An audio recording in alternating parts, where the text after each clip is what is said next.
Kelly Miller from Healthcare IT News. We're here today with Ed Cruz of Guam HIE. So Ed, can you tell us what we're going to be looking at today? Sure. We're leveraging the direct secure messaging piece of the Guam HIE. And we have a scenario where if a natural disaster hits Guam, we can actually reach out to the HHS, National Disaster Medical Services, and actually transport some individuals off the island and have coordinated care.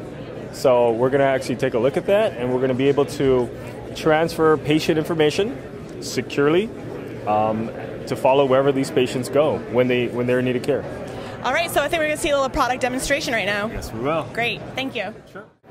All right, so we have our secure messaging service. This is our portal. And when we launch it, we actually have developed this to be a familiar interface. So it resembles a normal email interface. So, you know, our users don't have to learn something new. They're familiar, and it's simple and easy. So we're going to go ahead and create an advanced message. And in here we will include a direct address, which we need to validate and verify. And that way we know that they are a trusted partner, trusted entity that we can exchange information with. We'll also go ahead and add a document. And this is a structured document. And we're simply going to choose that patient, their information. And we'll go ahead and upload that. And immediately you'll see some demographic information. And we can also specify the type of file format. In this case, it's a C32 HL7 shortly. All right, so we have some patient demographic information based off of the patient. And we'll go ahead and format or just indicate the type of format it is. It's a HL7 CCD document. And once we are agreeable with what's on the screen, we'll go ahead and send that. And once we send it, it's now on its way to the Health Information Repository. And we'll go ahead and take a quick look at what was sent. And go ahead and we'll take a look at the document. And in here you'll find patient information, patient demographics, allergies, meds, conditions, or problems. So that whole patient history, we'll be following that patient as they make their way to coordinated care. And from here on, the next piece would be the HHS NDMS piece. We're here with Charles now. So Charles, can you tell us the next process in this step? Absolutely. Well, the next process in this step is actually for the NDMS system, or the National Disaster Medical System, which is part of HHS, to receive the patients that are going to be evacuated off Guam and figure out where we're going to put them in federal patient movement and for federal care. So basically, the National Disaster Medical System, which is part of the Department of Health and Human Services, is responsible for all federal patient movement during a disaster. So basically, it's really important for us to have an exchange like a direct secure messaging so that our state partners can give us patients that need to be evacuated, and we can figure out the proper transport and the proper definitive care hospitals that will be able to receive them and treat the patients until the disaster is over. And then at that time, we'll send the message back to the state that sent the patients so they have that full continuum of care of the care that was rendered to that patient during their federal process. Can we see a demonstration, Charles? Absolutely. All right, so the part of the process we're picking up in right now is where Guam would actually request us to move patients off the island. As patients are identified and sent into the federal system, they'll come into the Health Information Repository, where you'll see we'll have a huge list of the patients that have been sent in for federal care.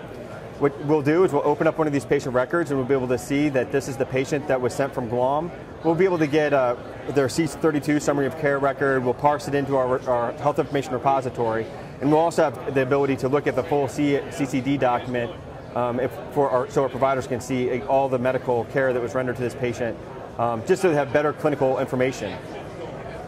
At this point, we'd be able to look at this patient and figure out what their bed requirements are, if they're a burns, a pediatric, or if they're a critical care patient, and register them in our patient movement system, JPATS, which will have the ability to see patients that are en route to their facility.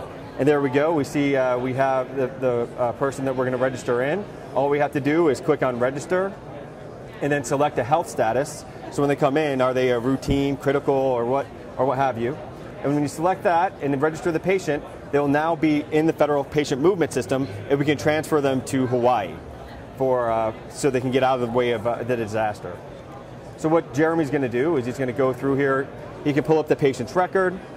He could add more information if he wanted to, or he could just transfer them on to Hawaii. And that by just clicking on our disposition status, saying that this patient's transferred. And then he'll select where the patient's going to go and how they'll get there, so we can actually know what flight number they're on, and eventually we would like to be able to track the flight in care.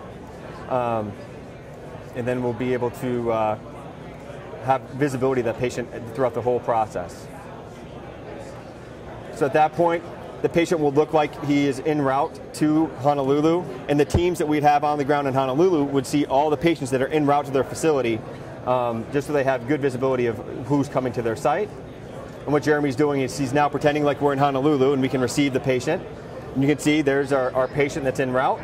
And we can register him at our site and move him on to another hospital, send him to a specialist or what have you. And we just can track this continuum of all of the hops that they had as they were moved off Guam and then sent to a hospital for treatment in Hawaii. So at the end of the process, we can actually discharge this patient back to Honolulu. So we'll just say we're going to discharge them. We're going to say that we're going to put them in a airhead, and just, yeah, we can put anything in there. And basically this would be a variety of teams in NDMS or the HHS system that will monitor this patient while they're in care, because this is something that will happen over weeks, and we're trying to do it in 6 minutes. But it's really, these teams will be out there doing discharge planning with the patient. And then once they're ready to be discharged, we'll coordinate with Guam. We'll be able to send them a report, and let's just send them we'll send them a full patient summary report. We'll print it out as a PDF for this demonstration, and then use our direct secure messaging to send this information back to Guam so that they can come back and follow up with the hospital if they want to get more information about care that was rendered to their patient while they were in the federal patient movement system. This is Kelly Mailer coming to you live from the HIMSS show floor with the Guam HIE.